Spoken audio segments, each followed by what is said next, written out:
Bom dia a todos. Continuaremos o estudo do Evangelho segundo o Espiritismo. Fechemos os olhos, pedindo a Deus a sua inspiração. Obrigada, meu Deus, pela bênção do estudo e pela bênção da vida. Dê-nos, Senhor, a luz do teu amor, para que possamos lentamente acender a nossa luz. Seguindo o estudo do Evangelho segundo o Espiritismo, hoje compreenderemos um pouco o capítulo 24. E este capítulo, escrito por Allan Kardec, intitulado Não coloqueis a candeia sob o alqueire, traz-nos uma bela lição a respeito da nossa luz e a respeito da orientação de Jesus, de que somos a luz do mundo. Contida no capítulo 5 do Evangelho de Mateus, a inspiração para este capítulo vem da orientação de Jesus.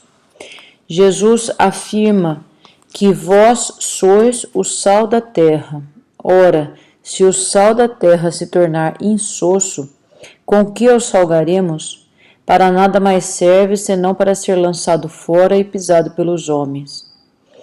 Vós sois a luz do mundo. Se não se pode esconder uma cidade situada sobre um monte, também não se acende uma lâmpada e se coloca debaixo do alqueire, mas coloca a lâmpada no candelabro e assim ela brilha para todos os que estão na casa. Brilhe do mesmo modo a vossa luz diante dos homens, para que, vendo as vossas boas obras, eles glorifiquem ao vosso Pai que está nos céus. Jesus confia em todos nós. Jesus está ao nosso lado, governando o destino do planeta Terra e de todos os espíritos a ela relacionados. E Jesus, ao nosso lado, tem a certeza de que todos nós somos capazes de alcançar a evolução, alcançar o progresso. Deste modo, há mais de 2000 anos, Jesus afirma que nós somos o sal da terra, nós somos o sabor da terra, nós somos capazes de conservar o que há de bom, nós somos capazes de dar sabor, nós somos capazes de dar sentido, nós somos capazes de enriquecer o solo da terra. Mas, se não usarmos dessa nossa capacidade para enriquecer, para conservar, para darmos sabor, então para nada serviremos. Ainda, Jesus afirma que nós somos a luz do mundo. Nós, como espíritos em evolução, relacionados à evolução do planeta Terra, temos um compromisso social em cada situação que a vida nos coloque. O compromisso está perante todos aqueles que estão ao nosso lado. E aí Jesus diz que nós somos uma luz. E não se pode esconder uma cidade situada sobre um monte. Não há como acobertar uma cidade que está situada sobre um monte. Da mesma forma, não se acende uma lâmpada e a coloca debaixo do alqueire. Não há como acender uma lâmpada, não há como acender uma candeia e colocá-la debaixo de um alqueire. O alqueire tem dois significados. Pode ser um móvel, como uma estante ou uma tábua sobre pés, ou também o alqueire pode ser entendido como um cesto de medida que era levado pelos animais no seu lombo. De qualquer forma, com um ou outro significado, Jesus diz que não se acende uma lâmpada e a coloca embaixo de um móvel ou de uma vasilha. Não se acende a lâmpada e coloca debaixo de um alqueire, mas no candelabro, mas no candeeiro. Coloca-se a lâmpada, coloca-se a candeia sobre um pedestal que coloque esta lâmpada numa posição superior no quarto e esta lâmpada possa irradiar sua luz e essa luz chegue a todos os cantos do quarto. E assim ela brilha para todos os que estão na casa. Esta luz brilha para todos os que chegam no recinto, para todos os que chegam na casa. Cada um que chega na casa a vê sob o seu ponto de vista, sob a sua capacidade de compreensão, mas ela brilha para todos. Brilhe do mesmo modo vossa luz diante dos homens, para que os homens, vendo a sua luz, glorifiquem ao Pai que está nos céus. Que cada um que chegue a este recinto veja a sua luz brilhando, possa dividir um pouco desta luz, possa receber a bênção da luz dentro de si e glorificar ao Pai, glorificar a Deus que está no céu. Este capítulo 24, portanto, inspirado nesta bela passagem de Jesus, recebe o nome Não coloqueis a candeia sob o alqueire. Allan Kardec seleciona este trecho para inspirar o título do capítulo, um dos capítulos finais do Evangelho segundo o Espiritismo. Na sequência, Kardec comenta que porque Jesus disse para colocar a luz sobre o candelabro, sobre o candeeiro, mas falou por parábolas para os homens, como se escondesse o conhecimento. Não é isso, com certeza, que Jesus veio nos ensinar. Jesus veio trazer verdades atemporais, tanto que o que ele disse há 2000 anos, nós usamos hoje como inspiração da nossa vida, como cristãos que somos, e como espíritos que querem, que desejam entender as verdades espirituais. Então, Jesus, trazendo verdades atemporais, trouxe essas verdades de uma forma que elas pudessem resistir ao tempo e também que elas pudessem ser apresentadas para cada um de nós no seu estágio evolutivo de uma forma diferente. Da mesma forma que a luz brilha para cada um que entre no recinto, que a luz deve brilhar para todo aquele que entra na casa.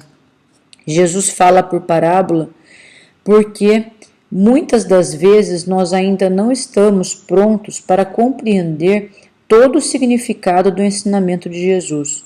E conforme nós amadurecemos na vida, conforme o nosso espírito alcança uma evolução espiritual maior, o entendimento do ensinamento de Jesus é maior. As parábolas são extremamente didáticas. Se nós ensinamos para uma criança uma parábola, uma criança de 3, 4, 5, 6 anos, ela vai gravar essa parábola. E conforme for passando os anos de sua vida, conforme as experiências da vida se seguirem, esta criança compreenderá esta mesma parábola sob diferentes aspectos, e isso cada vez mais deve inspirar esta criança à compreensão da vida. Nós, como crianças espirituais, também enxergamos a parábola em cada momento da nossa evolução de uma forma, vislumbrando um pedacinho da verdade, porque a verdade ainda não cabe dentro de nós. Nós não somos espíritos perfeitos, mas somos espíritos candidatos à perfeição. Então, o ensinamento trazido pela parábola guarda dentro de si o que cada um de nós pode enxergar naquele momento, mas a luz não está escondida. A luz está na medida de cada um, e conforme a evolução espiritual de cada um, ela brilhará cada vez mais intensa. Jesus disse aos seus discípulos que falava por parábolas porque muitos, ouvindo, não ouviam, olhando, não viam. Então, o coração do povo entorpecido e os seus ouvidos surdos e seus olhos fechados de medo não poderiam vislumbrar todo o seu ensinamento. Falando por parábolas, Jesus aguarda que cada um de nós acorde o coração, abra os olhos, ouça direito, melhore a capacidade de ouvir. E aí, melhorando esta capacidade de apreender o seu ensinamento, cada um de nós lentamente vai alcançando o significado profundo do ensinamento de Jesus.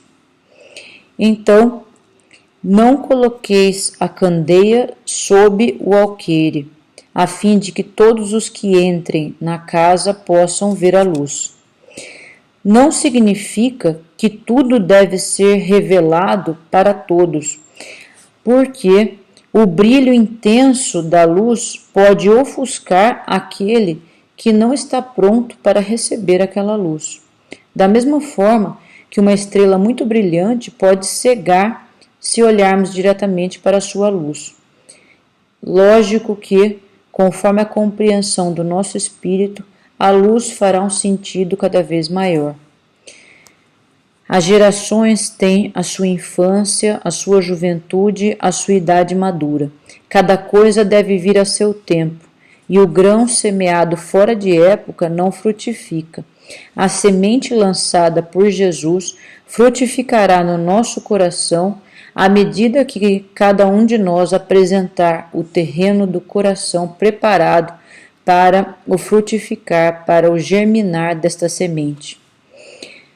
Se, pois, Jesus fala por parábola, não é para ocultar o ensinamento, mas para preservá-lo, para que cada um a seu tempo possa receber esta semente bendita da árvore de amor que Deus permitiu que Jesus trouxesse para o nosso planeta. Mesmo os apóstolos, que já tinham uma capacidade de compreensão maior ao tempo de Jesus, também não compreenderam totalmente as verdades trazidas por Jesus. E Jesus prometeu que em um momento para frente na história da humanidade viria o Consolador prometido, a trazer mais orientação e mais esclarecimento, a deixar brilhar um pouco mais essa luz da verdade espiritual. O Espiritismo vem hoje lançar luz sobre uma multidão de pontos que ainda pareciam obscuros. Entretanto, não a lança inconsideradamente. Os espíritos procedem nas suas instruções com uma admirável prudência. Não foi senão sucessiva e gradualmente que abordam as diversas partes conhecidas da doutrina, e será assim que as outras partes serão reveladas à medida que o momento tenha chegado para fazer sair da sombra. Se tivesse sido tudo apresentado por completo, então com certeza esta verdade estaria mais inacessível à maioria dos espíritos. Na sequência deste capítulo, Kardec seleciona uma passagem em que Jesus orienta aos apóstolos não irem falar com os gentios naquele momento. Jesus envia seus 12 apóstolos depois de lhes ter dado as seguintes instruções: não vades aos gentios neste momento, e não entreis na cidade dos samaritanos, mas ide antes as ovelhas perdidas da casa de Israel, e nos lugares para onde fordes, pregai dizendo que o reino dos céus está próximo. Esta passagem, mal compreendida, algumas vezes dá a entender que Jesus dizia para não levar o seu ensinamento para os gentios, para os que não eram hebreus, para os que não eram judeus. Mas não é isso que Jesus quis dizer nessa passagem, que contradiz o seu ensinamento anterior selecionado no capítulo 24. Jesus diz que a vossa luz brilhe e que essa luz seja colocada sobre o candeeiro, para que todos que entrem na casa vejam a luz. Então, quando Jesus diz aos seus discípulos para não procurarem os gentios naquele momento, para não procurarem aqueles que não eram hebreus naquele momento, é porque toda a verdade deve seguir uma sequência para que faça sentido. Então Jesus diz que naquele momento em que os discípulos conviviam com Jesus, era o momento de lançar a semente do conhecimento espiritual para o povo que já acreditava num Deus único, para um povo que já havia sido preparado por Moisés para receber o ensinamento que Jesus traria. Os hebreus aguardavam ansiosos a vinda do Messias, a vinda do Salvador. Então, naturalmente, os hebreus deveriam ser os primeiros povos a receberem essa notícia, porque, teoricamente, seriam os corações mais preparados para receber este ensinamento. Mas Jesus não diz para orientar os hebreus porque eram os escolhidos. Pelo contrário, ide antes as ovelhas perdidas da casa de Israel. Jesus orienta os apóstolos a iniciarem o apostolado entre os hebreus, buscando as ovelhas perdidas da casa de Israel, não os escolhidos, aqueles que estavam se perdendo, apesar de todo o investimento da espiritualidade no preparo deste solo para receber as verdades de Jesus. Pensem, a candeia, a lâmpada, precisa de um combustível, e este combustível que a lâmpada traz permite que o fogo se faça. Através da combustão deste material é possível que a luz brilhe, uma vez que se coloque um pavio em contato com este combustível. Este combustível é o que permite, é o que alimenta a chama da vida. Qual será o combustível que nós devemos usar para brilhar a nossa luz interior? Quando Jesus diz que nós somos a luz do mundo, Jesus não quer insuflar em nós o orgulho de um povo escolhido, o orgulho de uma religião que traz a única e verdadeira palavra. Jesus não nos coloca na posição de seres iluminados. Jesus coloca-nos na posição e no dever de gerarmos luz, de fazermos luz. E para isso é necessário a combustão do nosso interior, é necessário o esforço, é necessário a vontade, é necessário dar de si mesmo. Então, o combustível usado para gerar a chama, a nossa luz, é aquela vontade, aquele desejo, aquele esforço que está dentro de nós. Jesus não diz que somos luzes maravilhosas, mas somos luzes que se consomem dentro de si para iluminar e para guiar e para ajudar aqueles que estão entrando na casa. Se nós não entendermos essa necessidade do esforço interior, essa necessidade de dar de si para acender a luz, se não entendermos isso, então nós não seremos candeias vivas, nós não seremos lanternas, lâmpadas vivas, nós apagaremos a nossa luz, colocando sobre nós o cesto ou o móvel ou a cama que encobre a nossa luz. O cesto tira o oxigênio que permite que a luz se faça. Para que haja a combustão é necessário o oxigênio. O alqueire ou cesto ou a vasilha que cobre a lâmpada, que cobre a candeia, vai extinguir a chama. Se nós colocamos sobre a nossa luz o nosso interesse, se a nossa luz serve apenas para brilhar o nosso recipiente interior ou para brilhar de forma egoísta apenas o nosso entorno, então esta luz se acaba, essa luz se apaga, mesmo que haja desejo, mesmo que haja vontade dentro do nosso coração.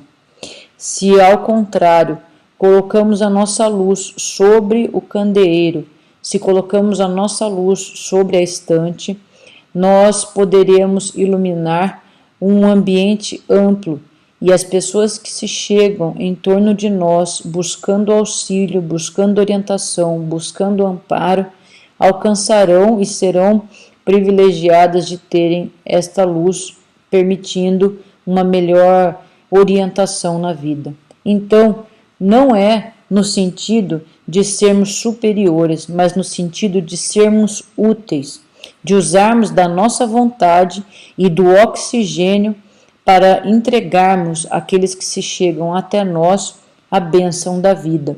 E o oxigênio não está no nosso domínio.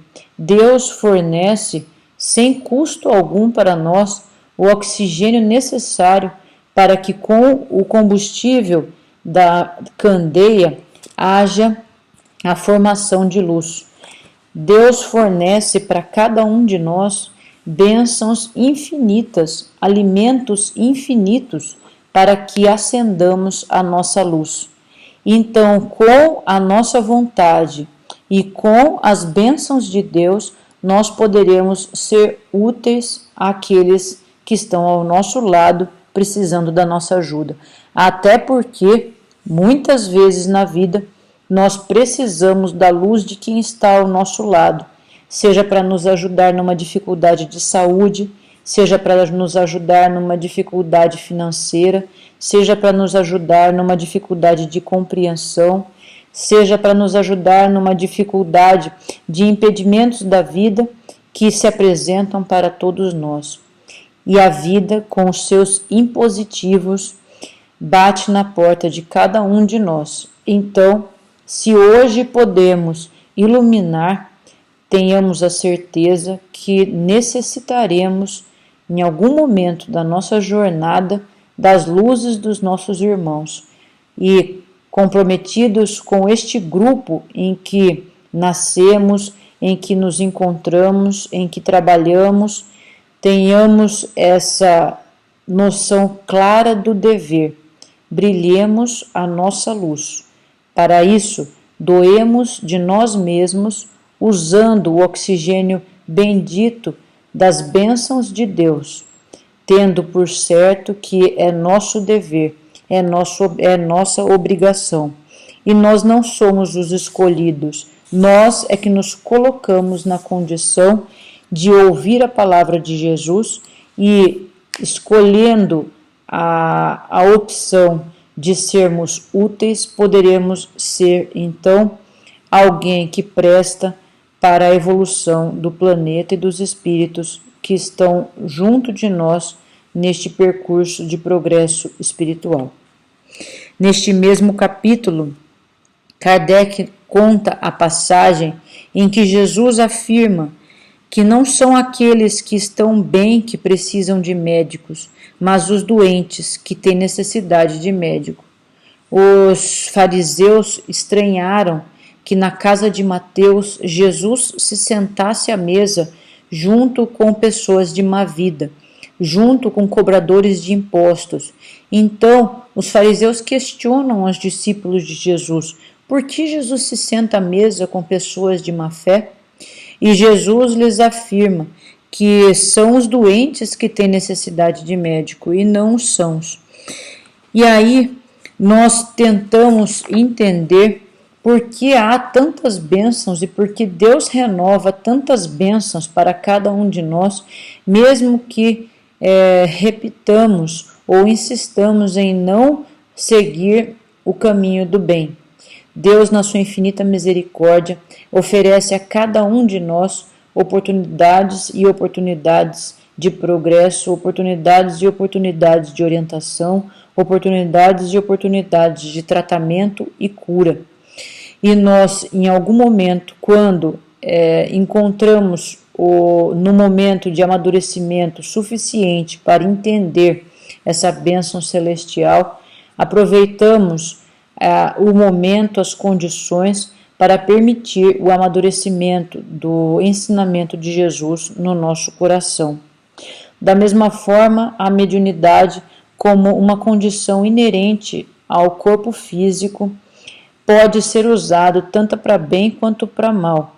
E a boa mediunidade não é aquela que fala facilmente com os espíritos. A boa mediunidade é aquela em que o encarnado aprimora o seu vaso interior, permitindo o contato de uma forma mais purificada com os espíritos, podendo ser útil para os espíritos e para os encarnados. Então, nosso corpo, que é também chamado do nosso vaso, em que recebemos o nosso espírito, que precisa deste corpo para a sua evolução, tem vários atributos que Deus nos deu, permitindo que o nosso espírito, usando destes atributos, possa alcançar o progresso, possa melhorar sua compreensão, possa melhorar o seu interior. Mas esses atributos são dados por Deus para nós, são os nossos talentos. Esses talentos, se bem usados em benefício da nossa evolução e da evolução daqueles que estão ao nosso lado, serão conquistas interiores. Então, aquele que tem, muito mais será dado. Aquele que usar bem os talentos dados pela bondade de Deus, receberá em troca as bênçãos da boa aplicação dos presentes, dos atributos que todos nós temos dados por Deus. Mas aquele que pouco tem, ou aquele que tem, mas não usa o que tem em benefício da evolução espiritual, em benefício do progresso, então o pouco que tem lhe será retirado. Tentemos entender qual o convite de Deus para nós. Tentemos entender na nossa vida como fazer brilhar a nossa luz para que todo aquele que entrar na nossa casa possa receber essa luz, possa ser orientado por essa luz, possa ser clareada a sua visão para que facilite a sua jornada. Então, todos nós, nesta senda de evolução espiritual, vamos adquirindo e vamos clareando o pensamento, e como espíritos que vão amadurecendo, devemos abraçar a nossa fé, tendo a coragem de aceitar Jesus dentro do nosso vaso, dentro do recipiente do nosso coração. Tentemos aceitar não só de lábios, tentemos não pregar, mas brilhar a nossa luz. Esta pregação silenciosa da luz com certeza trará a orientação e trará a evolução do nosso espírito. Muito obrigada a todos e fiquem com Deus.